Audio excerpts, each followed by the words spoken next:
Ladies and gentlemen, please take your seats.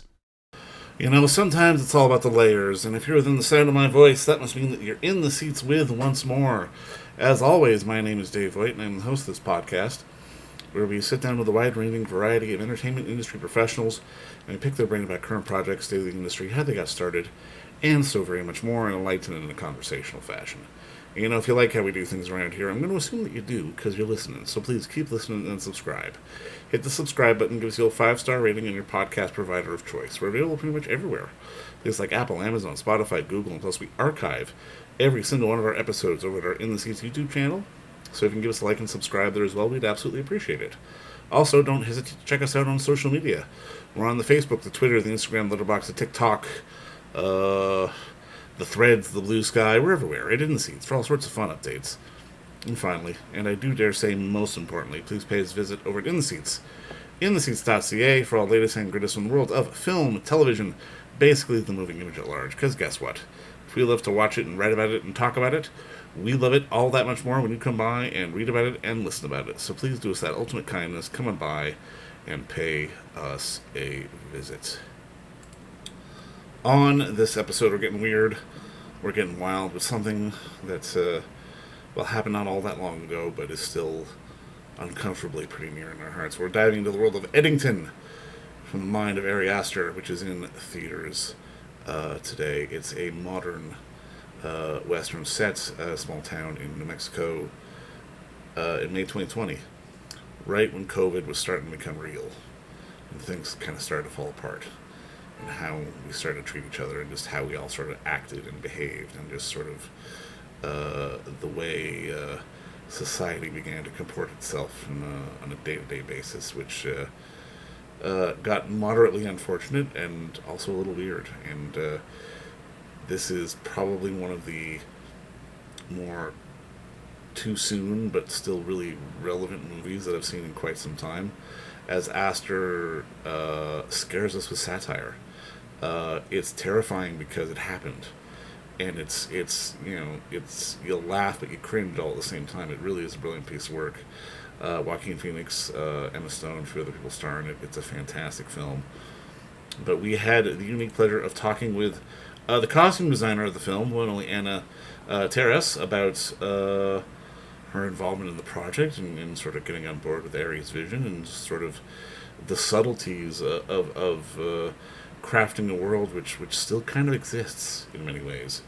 It was an interesting talk. I had a great time talking with Anna, and really gave me some insight on just sort of the real nuance of the film that unfolds as we watch it. It's one of those ones that's it's a grabber. It's uncomfortable, but it's a grabber. It's one that I think you'll enjoy, and we'll be talking about it at the end of the year for sure. But first, enjoy our talk with Anna about work on this new film, Eddington, because between you and me, it is a darn good one, and we will see you soon. Obviously, first off, just thank you so much for the time today. I really appreciate this, and I got to watch Eddington the other day. Congratulations! I thought it was great. I'm so glad that you liked it. I got to see it in the premiere in LA. Um, and yeah, it blew my mind in very different ways. Oh, for sure, yeah. Because one thing is like making the film as you're shooting and Oh, everything. totally, yeah, yeah. Once you like see the whole picture, it was just, I think it's brilliant. And I'm really happy with the work that we all did as a team. So I'm glad No, that you liked it and that you have seen it. no, I guess my first question is like walk me through, I guess, sort of the initial call with Ari to come on board and to sort of participate in this vision. Well, I got on board on this film because at some point they already had the idea to maybe shoot it in Mexico City. Yeah. Well, Mexico. So he came, we met, we had a great conversation with Ari, Lars, and Anne. And then when they decided to move to New Mexico, they're like, "Do you think you still want to come?" And I thought it was brilliant and the best decision. And it was a really interesting and different project for me, because it's shooting in a place that I've never been. I mean, New Mexico, I think I went once when I was a kid, and I think the story and what Ari really wanted to say is really authentic of New Mexico, and in that sense, it was um, in a way challenging just to sort of study kind of like a new society of people and kind of try to portray them in the best way possible. So yeah, I mean, I got involved like that, and immediately when they called me to say the film was going there, I said, I'm on board, don't worry. Even if you shoot this in Mars, I'll be there, because I just feel it's a great script, a great story to tell. And yeah, that's how I got involved. Well, I mean, this may be the first and last COVID satire we ever get, but it's one of those things where in watching it, it felt so perfectly attuned because, I mean, obviously, I mean, especially in your job, you're clothing to the region, but it's also it was that time period where we had kind of all sort of given up, and you had to sort of have people dressed like that as well. And I mean, it's one of those subtle little things, but I mean, I think you did it masterfully. I'm so happy that you said that because we actually the entire film was designed by that. We started first with a lot of ideas and things, and then as production design, Elliot was building like all the town of Eddington, and just like remembering what happened to us when we were in COVID, and as you're saying, it's like kind of like you just left yourself, and you don't. So it was really picturing that of what happened to all of us and how you will go to the grocery store and it will be in your sweatpants and like your sandals or something, and like things that didn't make any sense because there was no sort of hope. And Yeah, and yeah. I'm so glad that you noticed that because it was a really thoughtful thing in each of the background. I mean, obviously you have the main characters, but for the background, it was really important for us because it actually tells a story. No, 100%. And I mean, did you get a lot of one-on-one time with the actors in terms of shaping their look? Because I mean, it ranges obviously from someone like Pedro, who's trying to keep it together, still looking slick and sharp as the mayor, to Emma, who barely gets out of bed. Yeah. Yeah, I mean, it was really beautiful working with this cast. We all had our idea. So first, I normally do like boards and ideas and designs and all the concept drawings, and then send it to them and start like a conversation of what I think about their characters and what they want to bring on board. And um, yeah, I mean, as soon as they come, it was really funny with Emma, for example. She arrived, we did the fitting. She's like, "Oh my God, this is the most fast fitting I ever done in my life." Like it was so easy to find the character. We were such in tune of what we want, and also how I feel like all of the characters in this film, not all of them, but most of them, they have a transformation throughout the film, Yeah. so we needed to really create that arc. And it was, yeah, I mean, I think again, we were on the same page. And again, with Ari, we worked a lot before the actors came in. And yeah, I mean, with all of them, I enjoyed the process because they're so different characters and what we really wanted to say about them. Even like for Joaquin, we discussed for many, many hours, many, many weeks if he was going to be in the uniform or not, as the others, the brown and green pants. And we took the decision of the white and the jeans for one reason, and even like at the premiere, I was talking to them and it was like, can you believe that it took us so long to make this decision of just going in that one look? So it's a process and it was a fantastic process. And I think that's the way we design, and we make films. And then it's a film that I feel you see that all of the different departments were in touch with each other. Yeah. The film looks and it feels like one entity itself. Does a lot of that come from Ari, who obviously has these very sort of meticulous visions on these worlds that he builds, or is it or does it come from, I guess, like does he get like do you get a lot of rope from someone like Ari, or is it a question of sort of hammering out what he wants first and then going out to the actors? It's both. I think it works with both. Obviously, it starts with Ari and his vision and what he wants, and we always work ahead of the game when the actors come. And I think, as you're saying, like Ari already always has like a very specific idea of what he wants sometimes. And this is what I love about working with him, that he's always open to new things, and you bring ideas and he always takes them and we discuss them. And I think he did a great group of head of departments, working with Elliot, the production designer, with Darius, that it was my second film with him. We all got together and we all basically ate from the same soup, just to say this is the world and the concept that we want to create with Ari. And then immediately the actors like got into that, they understood what exactly we wanted to say.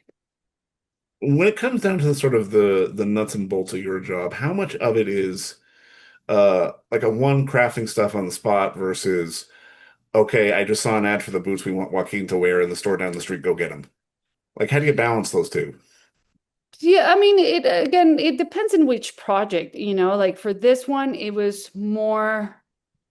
a challenge to actually find the right pieces for the character. Right. Like for instance, with Joaquin, most of the sheriffs in New Mexico, I mean, the ones that dress like Joaquin, they always wear cowboy boots, And for us was like we debated so much in like the cowboy boot or just like a regular boot. I was like, this is your character, it has to be much more simple. So it gets into building, but then also finding it outside. So it's both worlds in one, you cannot marry to just what is out there. It's also like what you have to bring. So I always try to kind of make a balance in between both.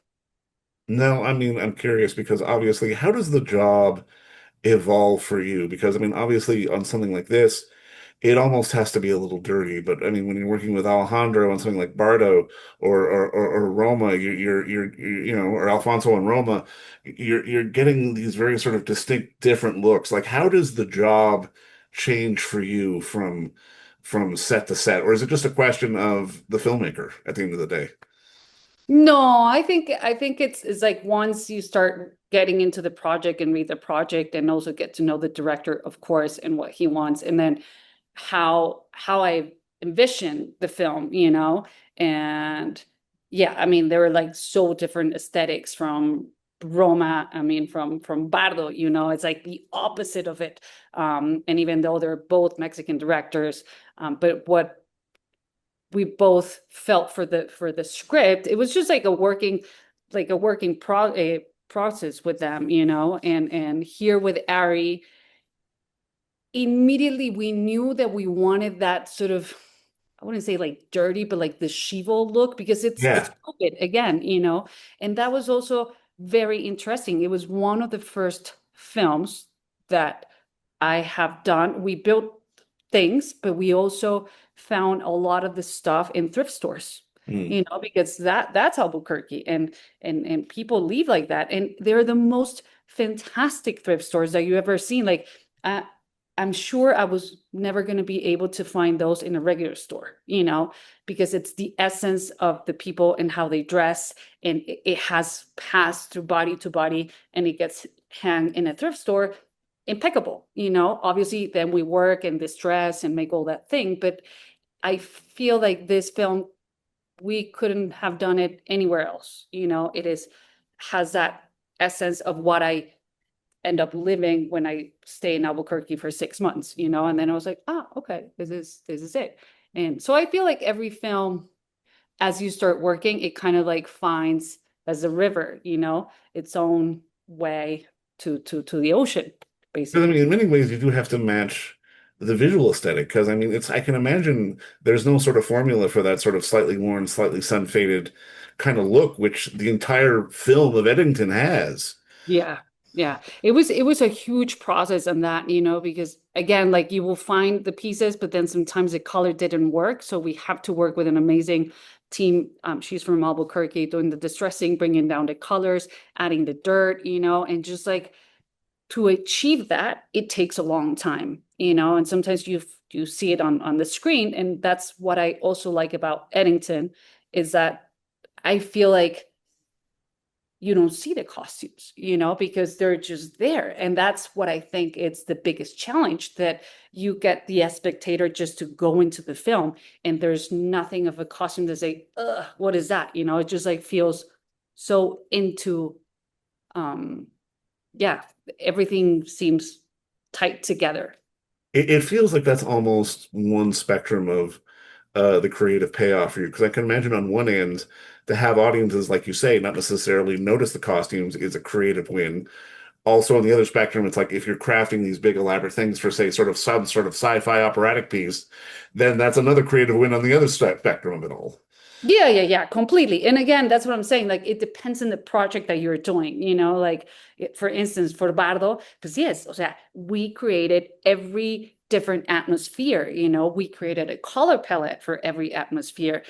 Here, as well as in Bardo and most of the films that I do, I care 100% for the main actor, the principals, but also 100% for the background, you know, Yeah. because I feel like if there's one background that it's wrong, then you're doomed, you know. And so we try to do the fittings, work ahead of the time just to get the look of what we want, discuss with Ari, discuss with Elliot, like even the shoes. So I remember the scene that it's a line outside of the grocery store with the Ted Garcia poster is Yeah. there, and Joe comes in and is a, well, we were placing the background, you know, there was a guy that his shoes were like, oh no, those shoes are way like too clean and too like, you know, like it looked like he actually put an effort to it. So we had to change and set. So those are the things that you always start like, yeah, sort of working on the day, even though you already prepped something. But yeah, I mean, the films can go into like something as spectacular that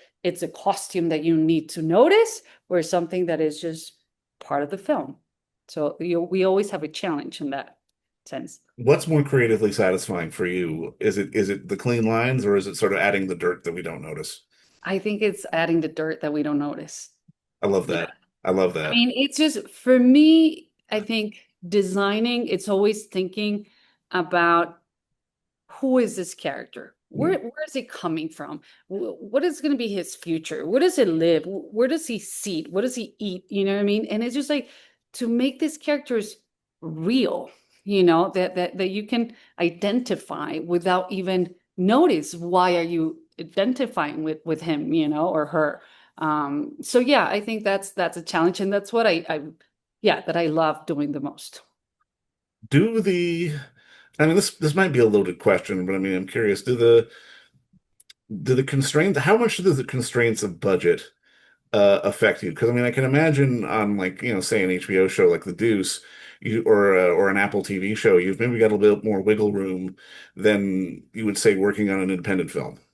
Yeah, I mean, obviously it changes things, but I understand that we always have to work in a budget. And sometimes we're like, oh my God, even like it's an independent film and say, this is not enough, you know, like we're not going to be able to make it. There's always a way to make things and to make independent films or a studio film, you know.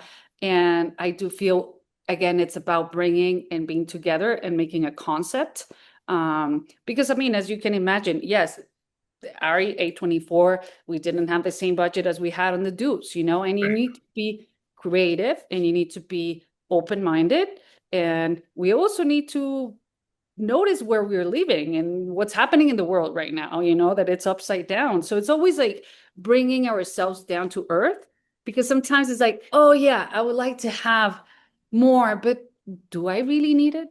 Like, what are we looking for? What is the essence of the film? And that's how I think you create a budget.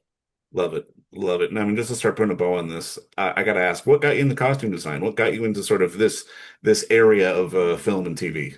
I don't know. I think life just kind of like took me there, you know, because it's I mean, I studied fashion design in London and New York, and then when I ended up in New York, I ended up really depressed. I was like, this is not what I want. And then I went into theater, and then I went to the so it's just been like that. And I truly love what I do. I mean, Love it. it's just. a joy, and to work again with different directors and try to understand them and to read a script and then start comparing opinions between the DP, the production design, creating a team. I think again, I love working in a team. I think without a team, we're no one. You know what I mean? We cannot do everything ourselves. So yeah, that's how I got into this crazy world. Now, I mean, just a last question, just to wrap this up. I'm curious because I mean, Eddington is such a perfect encapsulation of sort of that moment where we forgot how to be kind to one another, and we forgot sort of how to sort of coexist. And I mean, in many ways, it's a moment we're still kind of living through. And Oh yeah. how do you, as a someone who is creating worlds, sort of manage to separate yourself on one end while we're still kind of living it on the other? It's super hard, I have to say. I mean, when it was this when we were designing Eddington, it was just like kind of going having all these flashbacks of what it felt when it actually happened, but Right. then knowing that nothing has changed and it just has gotten worse and worse, you Yeah. know? And I tried as much as I can. And that's why I started talking about a team, you know, because that's where I think we start, you know.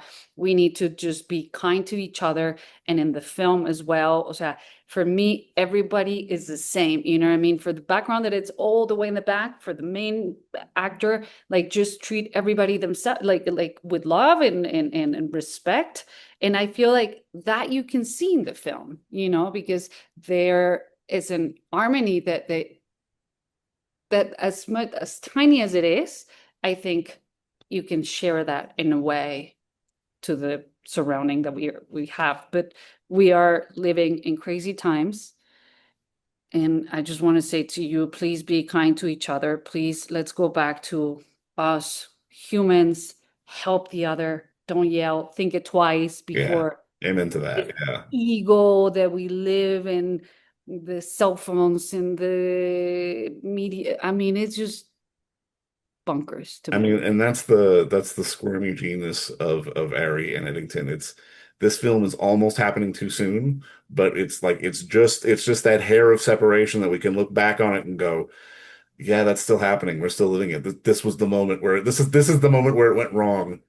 Yeah, that is the moment when it went wrong, and we haven't done anything about it, you It's know. And true. it's just like we really need to sort of like, you know, of the Wheel of Fortune that sometimes you say like, please stop the world. I just want to get off. Like this, Exactly. it, like just stop it. I feel like this is yeah, what the film is telling us is like, stop, think it Yeah. twice, you know? I mean, even like talking nature wise, the world is going insane. I mean, we need to open our eyes. And I think just when I design a film, like a new project, I always kind of look at where I am, what's happening in the world. And that obviously influences in a way, you know, Yeah. but like always trying again to bring everybody down to earth and just to say, hey, we're here, we're humans, we're not superheroes, and we don't live in a cell phone. We live like this. We can still touch and love each other.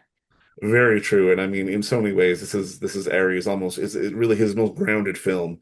And I mean, really, I can't wait for more people to see it. But I mean, congrats to you and your entire team for the work on this. And just thank you again for the time today. I really appreciate it. Thank you so much. You're very Thank you. welcome. Thank you. I'm so happy Likewise. to be here with you. All right. And And don't forget to visit our friends over at Bay Street Video for all your DVD, Blu-ray rental, or purchasing needs this summer, as they are still open for curbside and some mailing delivery as well. Over at 1172 Bay Street, Toronto, Ontario, Canada, you can give them a call at 416-964-9088. That's 416-964-9088. Or send them an email at baystreetvideoto@gmail.com for any of your DVD and Blu-ray needs.